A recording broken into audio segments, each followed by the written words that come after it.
গত 7 আগস্ট রাত্রে আনুমানিক 8টার দিকে বাসন থানাধীন মসজিদ মার্কেটে একটি হত্যাকাণ্ড ঘটনা ঘটে। সেই হত্যাকাণ্ডের ঘটনা এবং জয়দেবপুরে এক সাংবাদিককে থেতলিয়ে দিছে। সেই ঘটনার প্রেক্ষিতে এনসিপির মুখ্য সমন্বয়ক উত্তরাঞ্চলের সার্জিস আলম তার ফেসবুক স্ট্যাটাসে 10টা 2-এ একটি ফেসবুকে পোস্ট করেন যে বিএনপির এক চাঁদাবাজি নেতাকর্মীদের কারণে এই হত্যাকাণ্ডটি ঘটেছে।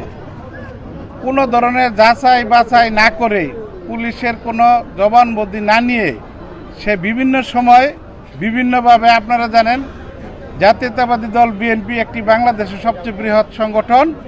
এই সংগঠনকে হেয় প্রতিপন্ন করার জন্য সবসময় সে এই ধরনের বিভিন্ন বিবৃতি এবং স্ট্যাটাস দিয়ে থাকেন। আপনারা জানেন ইতিমধ্যে নির্বাচন ডিক্লেয়ার করেছে।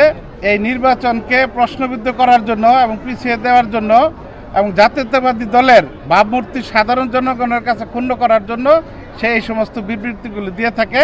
এর জন্য আমাদের সকল আইনজীবীদের নিয়ে, গাজীপুর কোর্টের যত আইনজীবী আছে সকলকে আমরা সাথে নিয়ে বিএনপির জাতীয়তাবাদী দলের আমরা সার্জিস আলমের বিরুদ্ধে মামলা রুজু করে গেলাম।